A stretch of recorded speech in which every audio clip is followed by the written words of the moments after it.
Oi, tudo bem?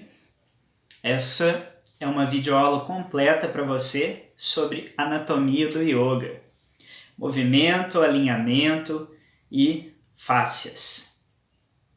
Eu sou o Fabiano, na internet sou conhecido como Fabiano Lobo e no yoga como Paramesh.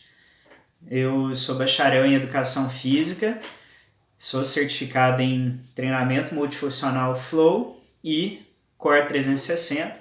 Eu sou instrutor de yoga, de integral yoga, o básico, intermediário e Raja. Sou instrutor de Pilates pela Meta Pilates. Já fiz os cursos alongando os trilhos anatômicos, Pilates e os trilhos anatômicos, curso FBA Movimentação, Corrida FBA, e atualmente sou pós-graduando em reabilitação.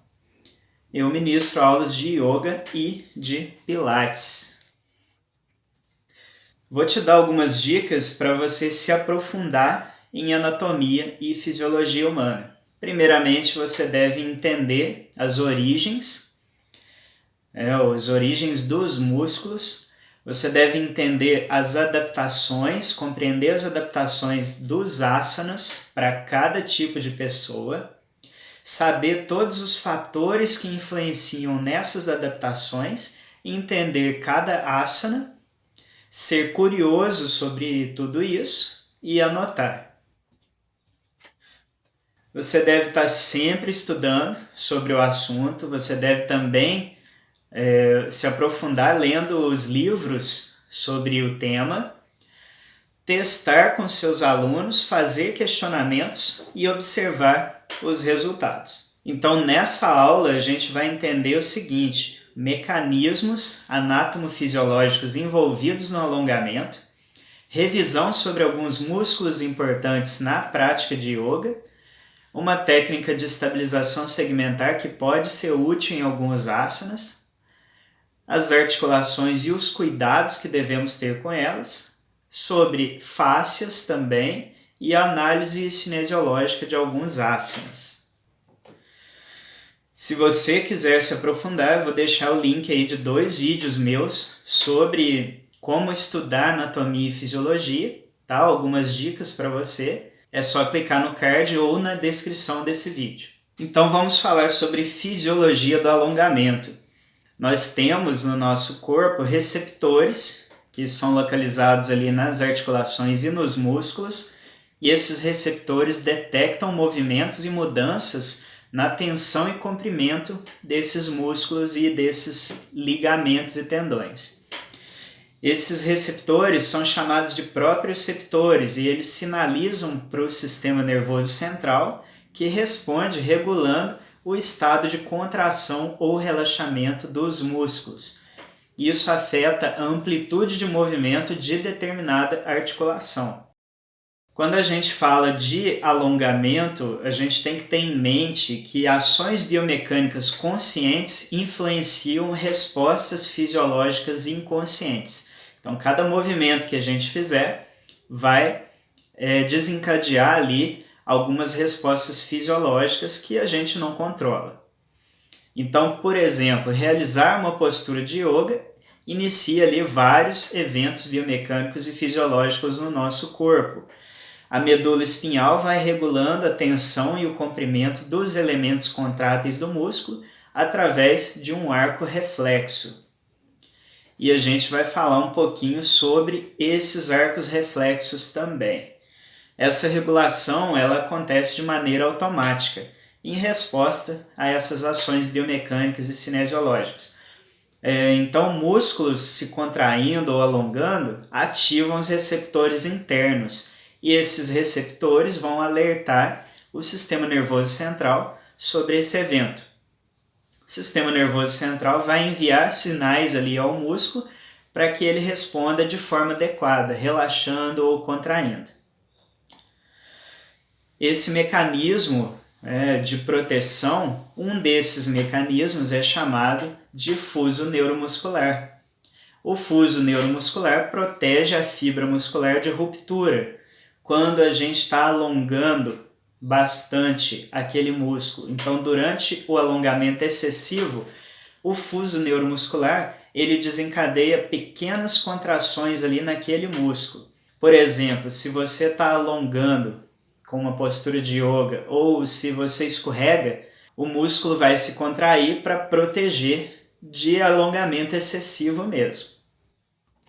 O que acontece é que o fuso neuromuscular está ali no ventre muscular e aí a gente tem um nervo sensorial que vai até a medula espinhal e já vai retornar para o nervo motor ali com a resposta de contração. Então, sempre que você está fazendo, por exemplo, aqui tem a postura Uttanasana, né? Sempre que você está fazendo alguma postura que seu músculo fica tenso, contraído, é a ação do fuso neuromuscular naquele músculo. Um outro mecanismo é chamado de órgão tendinoso de Golgi, e esse órgão tendinoso de Golgi protege as fibras musculares e tendões de ruptura através do bloqueio de contrações em resposta ao excesso de contração ou excesso de força. Por exemplo, quando você pega algo muito pesado, você está carregando e o seu músculo está fazendo muita força e de repente você solta. Então isso é a ação do órgão tendinoso de Golgi, ok? O que acontece? Esse órgão tendinoso de Golgi ele está ali presente no tendão do músculo, tá? E ele vai desencadear lá na medula espinhal também uma resposta de relaxamento daquele músculo, tá? Então é o contrário do fuso neuromuscular que vai desencadear uma contração.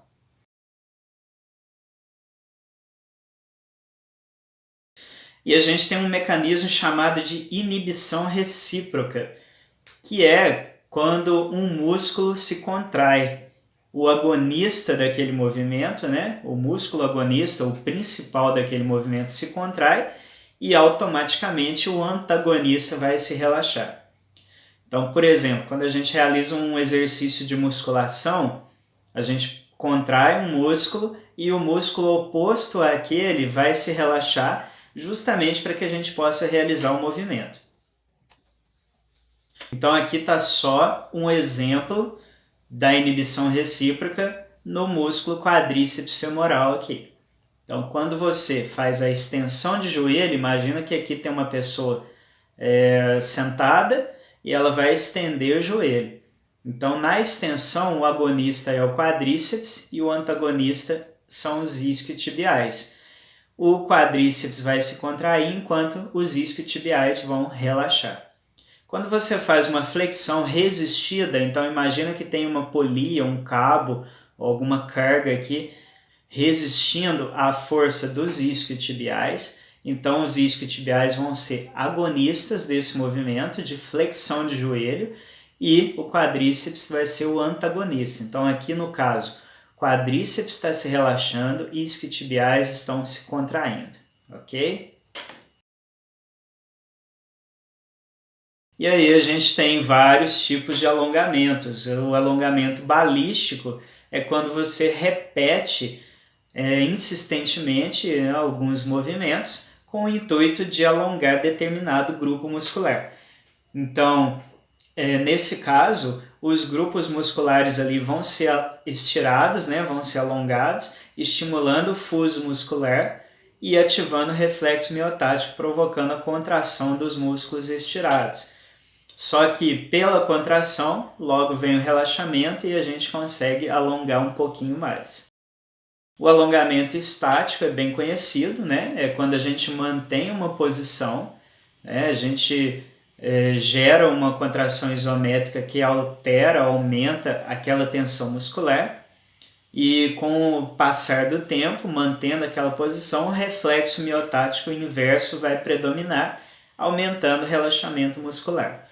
Então, é o alongamento estático que a gente conhece, né? Quando a gente está alongando, é chamado de ativo, quando alguém está empurrando para a gente, é chamado de passivo. E a gente tem uma técnica de facilitação neuromuscular proprioceptiva, que é quando a gente contrai o músculo a ser alongado E com essa contração a gente vai inibir o reflexo miotático e pelo aumento dessa tensão a gente vai ativar reflexo miotático inverso, relaxando a musculatura. Essa técnica, entre aspas, vai enganar o fuso neuromuscular para que a gente possa alongar mais e ir um pouco além dos nossos limites de alongamento. Então, para realizar essa técnica de FNP, a gente vai fazer uma contração isométrica. Então, imagine aqui um exemplo com os flexores de joelho, tá? E extensores de quadril.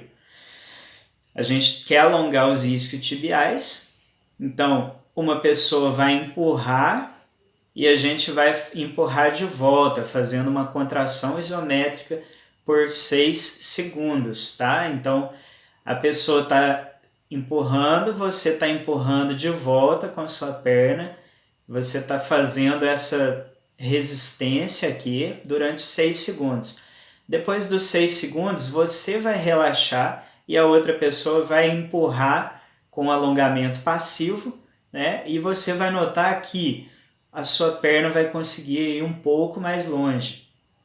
Então teste aí, tá? Com alguém, pegue a pessoa, empurre a perna da pessoa, a pessoa vai resistir por 6 segundos e logo depois dos 6 segundos você vai empurrar de volta essa perna e você vai notar que ela vai um pouco mais longe, ok? Aqui na imagem dá pra gente ver que a pessoa conseguiu empurrar e alongar um pouco mais.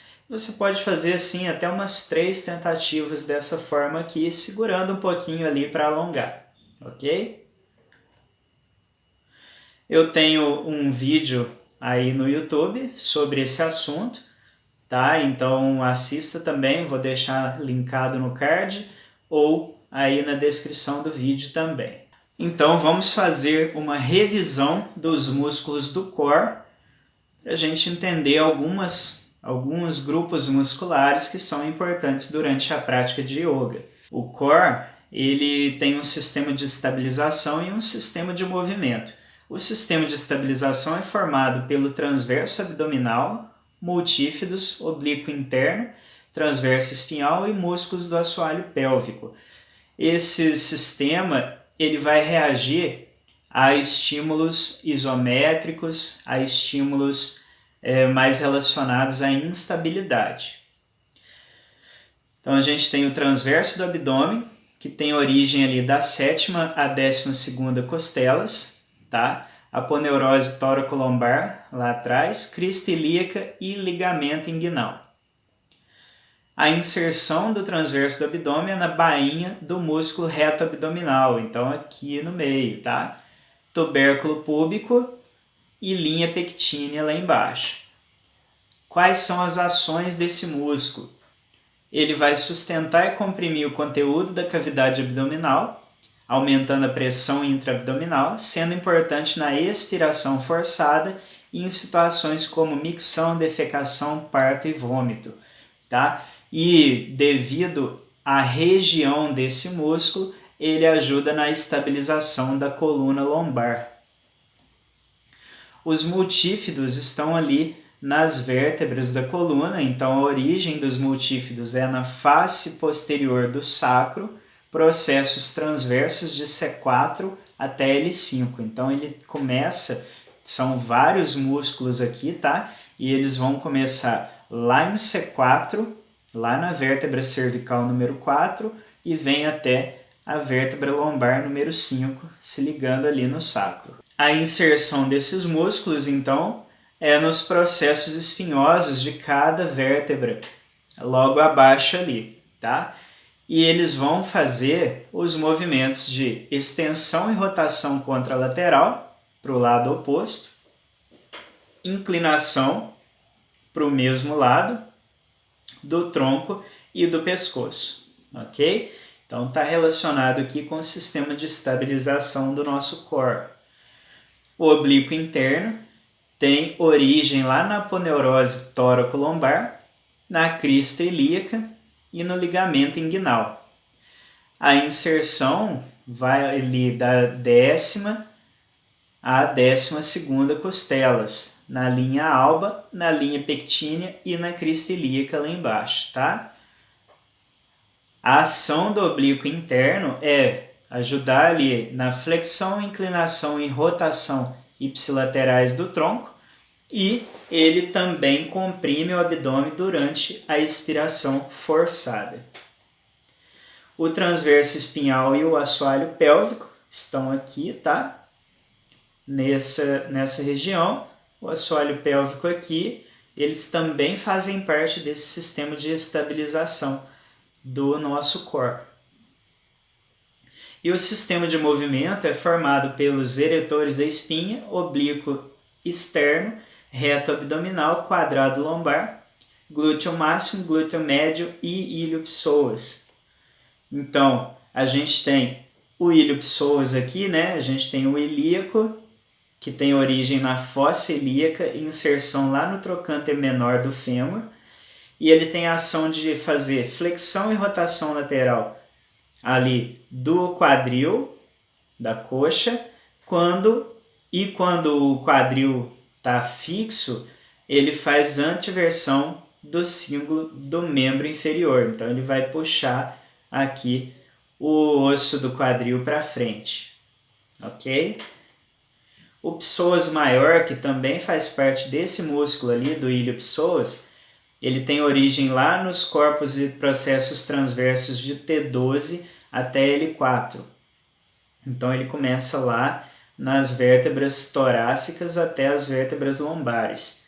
E aí ele vai se inserir ali embaixo também no trocânter menor do fêmur. Ele tem as mesmas funções do músculo anterior, só que quando a gente fixa o quadril, ele ajuda na flexão e inclinação lateral do tronco, tá?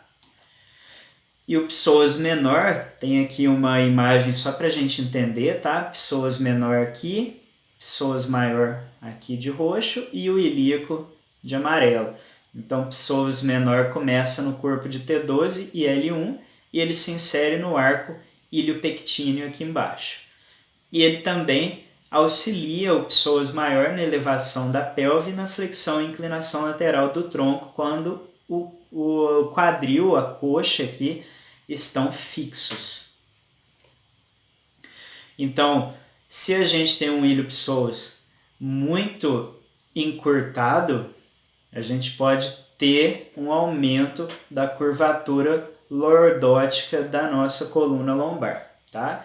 Por causa da origem da inserção dele aqui embaixo, ok?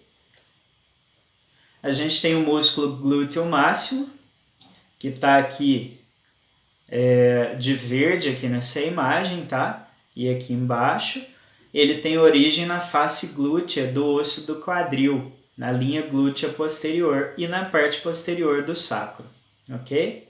E ele vai se inserir aqui no trato iliotibial, na tuberosidade glútea, e ele tem a ação de fazer extensão e rotação lateral do quadril. As fibras inferiores dele ajudam na adução do quadril e as fibras superiores ajudam na abdução do quadril. E a gente tem o músculo glúteo médio, que tem origem ali na face glútea do osso do quadril, entre as linhas glúteas anterior e posterior, e a gente tem inserção lá no trocânter maior do fêmur. A ação dele é trabalhar na abdução e rotação medial do quadril e, com isso, ajudar na estabilização do joelho. E eu preciso te falar que se você quiser aprender mais e se aprofundar em tudo isso, você pode conferir o meu e-book Anatomia do Movimento Aplicado ao Yoga, que está sendo comercializado lá no Hotmart. E nesse e-book tem tudo bem mastigadinho para você, desde o basiquinho mesmo, desde o início, para você aprender tudo sobre ossos, articulações, ligamentos, músculos. Depois a gente junta tudo isso, faz análise cinesiológica, e esse livro digital, ele tem também alguns vídeos secretos aqui no YouTube que você pode assistir para complementar o seu estudo aí. Então, vale a pena você dar uma conferida lá também. E se você prefere vídeos, eu tenho um mini curso de anatomia humana e anatomia aplicada ao yoga, que está lá na mesma plataforma. Vou deixar o link aí embaixo na descrição desse vídeo para você dar uma olhada. E lá eu tenho várias aulas sobre ossos, articulações, músculos, cinesiologia, algumas aulas assim para você colocar em prática também nas suas aulas de yoga. E tem também as aulas bônus sobre fáscias, sobre prevenção de lesões no yoga. Então tenho certeza que se você gostou dessa aula aqui, você vai gostar muito e vai continuar se aprofundando aí nesse tema. Então agradeço você que assistiu até aqui. Se você gostou, curta, compartilhe aí com seus amigos essa aula incrível que eu deixei aí para você. E eu te vejo aqui mais tarde no meu próximo vídeo ou lá na plataforma através das aulas. Muito obrigado!